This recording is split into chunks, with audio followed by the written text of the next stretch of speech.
नमस्कार, मेरा नाम है यशदीप और आपका क्राइम कहानी चैनल पर एक बार फिर से स्वागत है। आज की कहानी भारत की नहीं बल्कि अपने पड़ोसी मुल्क पाकिस्तान की है। साल 1999 में पाकिस्तान की एक घटना ने पूरी दुनिया को झकझोर के रख दिया था। मामला था 100 मासूम बच्चों के कत्ल का और इन कत्लों को अंजाम दिया था एक बेहद ही क्रूर और बेरहम सीरियल किलर ने। साल 1999 के नवंबर महीने में पाकिस्तान के एक मशहूर उर्दू अखबार के संपादक को एक गुमनाम खत मिला। संपादक ने जब खत को खोलकर पढ़ा तो उनका कलेजा कांप गया। उस खत को भेजने वाले ने लिखा था कि मैंने 6 साल से 16 साल तक के 100 बच्चों के साथ दरिंदगी की, फिर जंजीर से उनका गला घोंट के उन्हें मार डाला। इसके बाद मैंने उनकी लाशों को तेजाब में गला दिया। उस खत में बच्चों के नाम और पता भी लिखे गए थे, यहाँ तक कि उन बच्चों की शक्ल सूरत कैसी थी, उन्होंने किस तरह की चप्पलें पहनी थीं, उनके किन अंगों ने उसे सबसे ज्यादा उत्तेजित किया और लाशों को तेजाब में घुलने में कितना समय लगा, इन बातों का भी विवरण उस खत में लिखा हुआ था। खत भेजने वाले गुमनाम शख्स ने खत में तेजाब खरीदने में आए खर्च का ब्यौरा तक दे दिया था। खत के साथ उस शख्स ने कुछ बच्चों की तस्वीरें भी भेजी थी जिन्हें उसने अपना शिकार बनाया था। खत में उस घर का पता भी बताया गया था जहां उन घटनाओं को अंजाम दिया गया था। ठीक ऐसा ही खत पाकिस्तानी पुलिस को भी भेजा गया, पर पुलिस ने खत को ज्यादा गंभीरता से नहीं लिया और मामले को ऐसे ही जाने दिया। मामला 100 बच्चों के कत्ल का था। खत को अखबार में छापने से पहले उस खत की सत्यता को जांचना बेहद जरूरी था। खत में जिस घर का जिक्र था वो घर लाहौर के शादबाग इलाके में था। संपादक ने अपने एक पत्रकार को उस घर का पता लगाने के लिए भेज दिया। पत्रकार को वो घर मिल गया। घर के बाहर ताला लटका हुआ था। किसी तरह पत्रकार उस घर के अंदर घुसने में कामयाब हो गया। जब पत्रकार घर में घुसा तो घुसते ही उसको ये एहसास हो गया कि खत में लिखी बातें बिल्कुल सच हैं, क्योंकि पूरे घर में सड़े मांस की दुर्गंध भरी पड़ी थी और घर की दीवारें और फर्श खून के धब्बों से सने पड़े थे। खत में लिखी बातों के मुताबिक ही उस घर में बच्चों के ढेरों कपड़े और जूते चप्पल पड़े थे। उस घर में 2 बड़े कंटेनर्स भी रखे गए थे जो कि तेजाब से भरे हुए थे। पत्रकार की हालत तब खराब हो गई जब उसे कमरे में बच्चों के कंकाल दिखे। उसने तुरंत संपादक को फोन किया।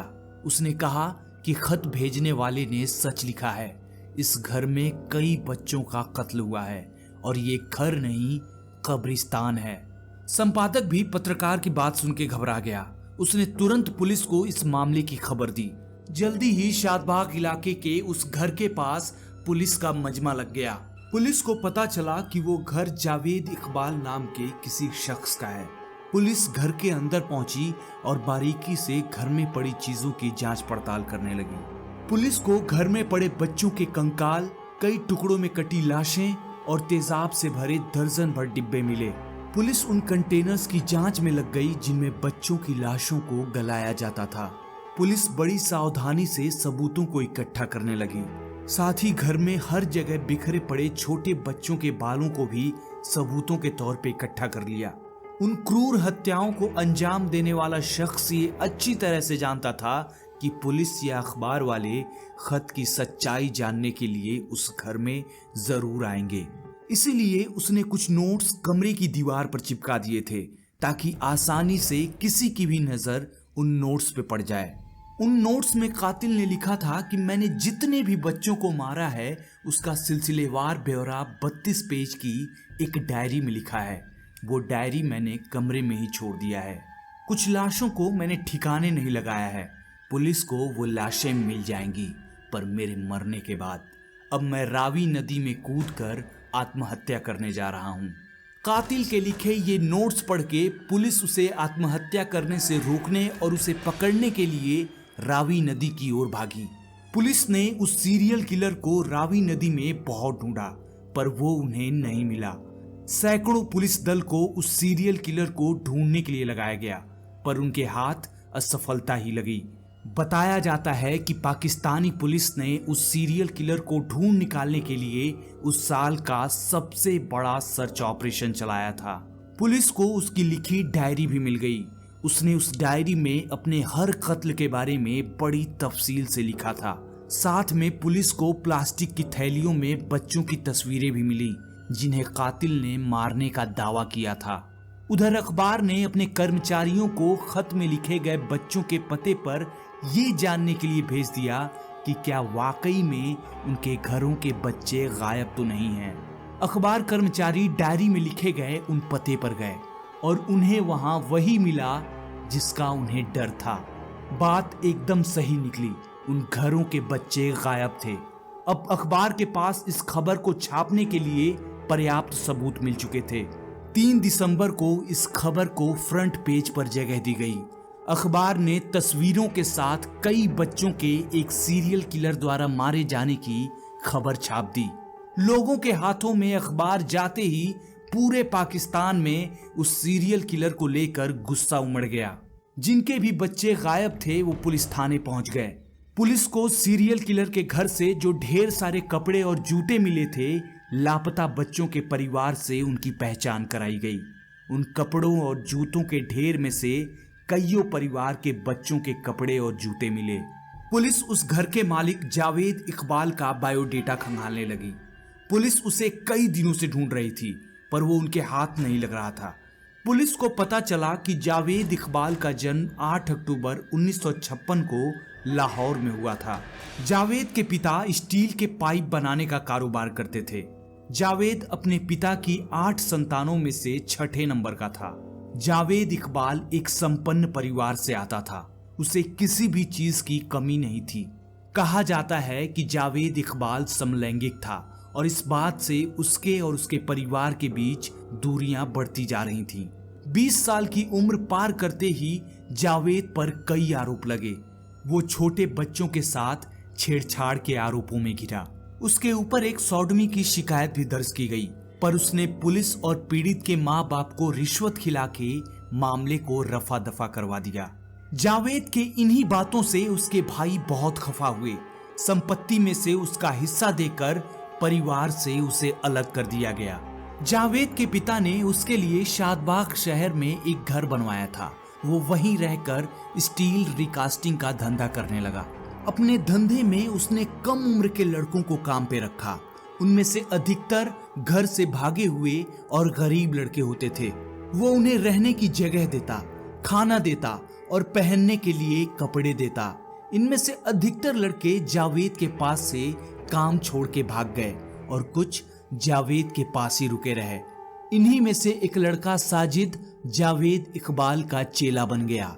ये लड़के सीधे साधे मजबूर लड़कों को फांस कर जावेद के पास ले जाते और फिर जावेद उनके साथ दरिंदगी करता।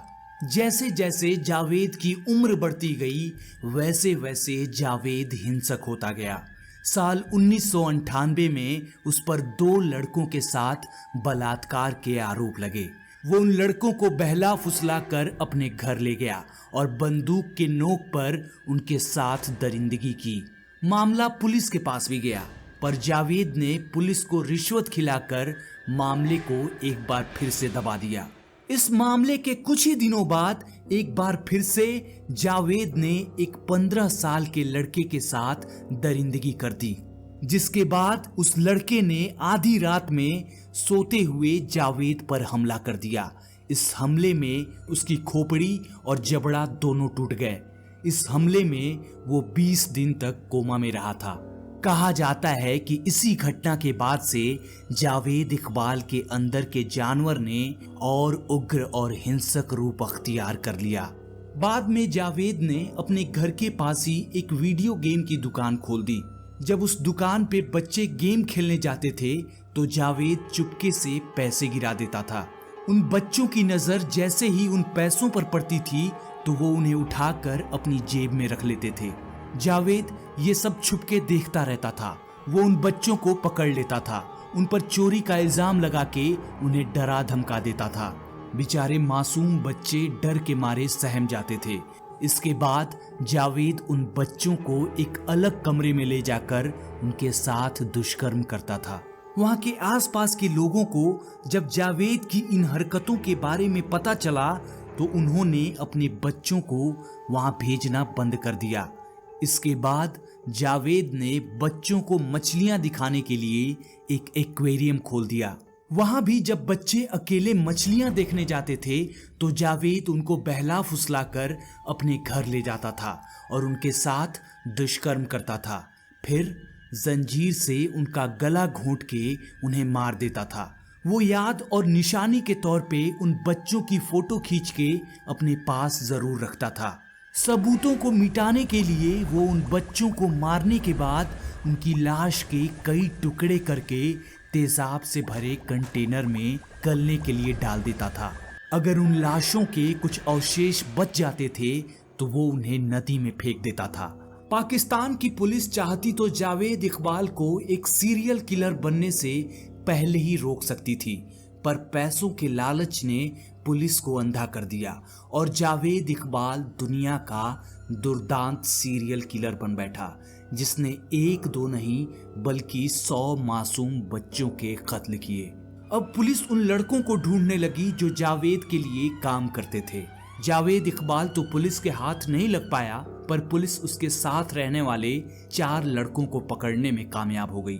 पुलिस उनसे बहुत सख्ती से पूछताछ करने लगी। पूछताछ के दौरान ही जावेद के एक साथी ने छत से नीचे कूद के खुदकुशी कर ली।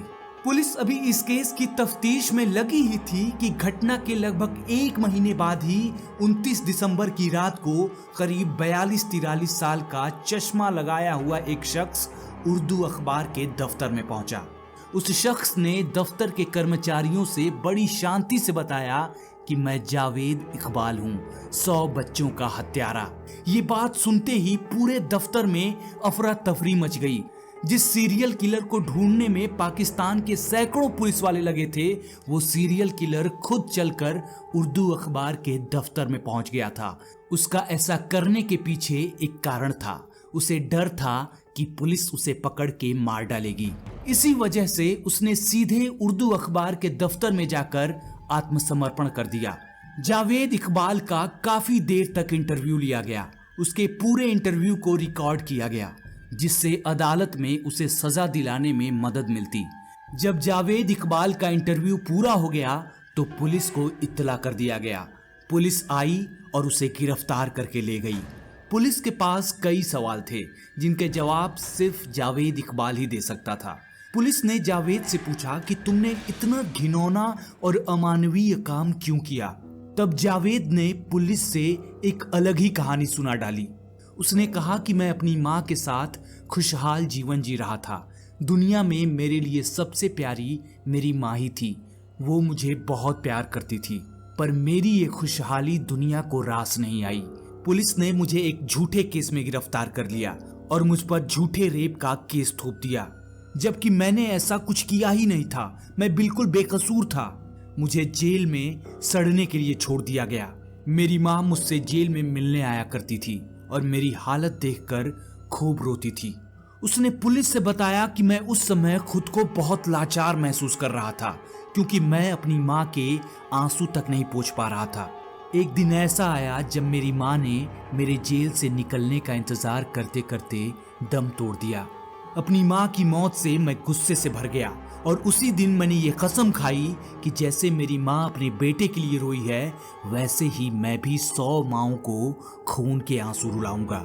मैं उनके बेटों को उनसे हमेशा के लिए जुदा कर दूंगा, जिससे वो भी जानेंगी कि एक बेटे से बिछड़ने का गम कैसा होता है। यही कारण था कि मैंने 100 बच्चों को मारा, ना एक भी कम ना एक भी ज्यादा। मुख्य आरोपी जावेद इकबाल के प्रति लोगों में इतना गुस्सा था कि उसे दर्जनों पुलिस की सुरक्षा में अदालत ले जाया गया। साथ ही पुलिस उसके 3 साथियों को भी अदालत ले गई। हालांकि उनमें से 2 उस समय नाबालिग थे। अदालत में जावेद को दोषी साबित करने के लिए पुलिस के पास सबूत के तौर पे जावेद इकबाल का अखबार को दिया इंटरव्यू था। उसके बाद जावेद के घर से मिली क्षत विक्षत 2 लाशें भी थीं। जिनकी बड़ी मुश्किल से पहचान कर ली गई थी। आगे चलकर उस हत्यारे के खिलाफ और भी कई सबूत मिले। उस समय के जज ने जावेद इकबाल को 100 बच्चों को बेरहमी से मारने का दोषी पाया और उन्होंने 16 मार्च साल 2000 को एक अभूतपूर्व फैसला सुनाया। उन्होंने कहा कि जिस तरह जावेद इकबाल ने 100 बच्चों का जंजीर से गला घोंटा है, उसी तरह उसका गला भी 100 बार घोंटा जाए, उसके शरीर के भी 100 टुकड़े किए जाएं और फिर उसके शरीर को तेजाब में डाल के गलाया जाए। जज ने आगे कहा कि इस जुर्म में उसका साथ देने वाले सहायक साजिद के साथ भी यही किया जाए। पाकिस्तानी अदालत के इस फैसले का दुनिया भर में विरोध होने लगा, जिसके बाद अदालत ने अपने दिए फैसले को फांसी की सजा में बदल दिया। 8 अक्टूबर साल 2001 की सुबह कोट लखपत जेल में वहां के कर्मचारियों को छत से लटकती 2 लाशें मिली, जिनमें से एक लाश साजिद की थी तो दूसरी लाश जावेद इकबाल की थी। उन दोनों के हाथ पैर नीले पड़ गए थे। उनके शरीर पर कई जगह चोट के निशान थे। जेल प्रशासन का कहना था कि उन दोनों ने आत्महत्या की थी, जबकि उन दोनों की हालत बता रही थी कि उन दोनों को पीट पीट कर मार डाला गया था। जावेद इकबाल के परिवार से कोई भी उसका शव लेने जेल प्रशासन के पास नहीं पहुंचा। उसके एक भाई का कहना था कि वो हमारे लिए तभी मर गया था जब उसने 100 बच्चों के कत्ल की बात कबूली थी।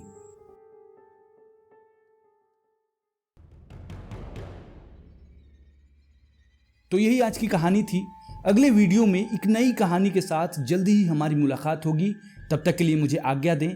मैं हूं यशदीप और आप क्राइम कहानी चैनल देख रहे थे। जय हिंद।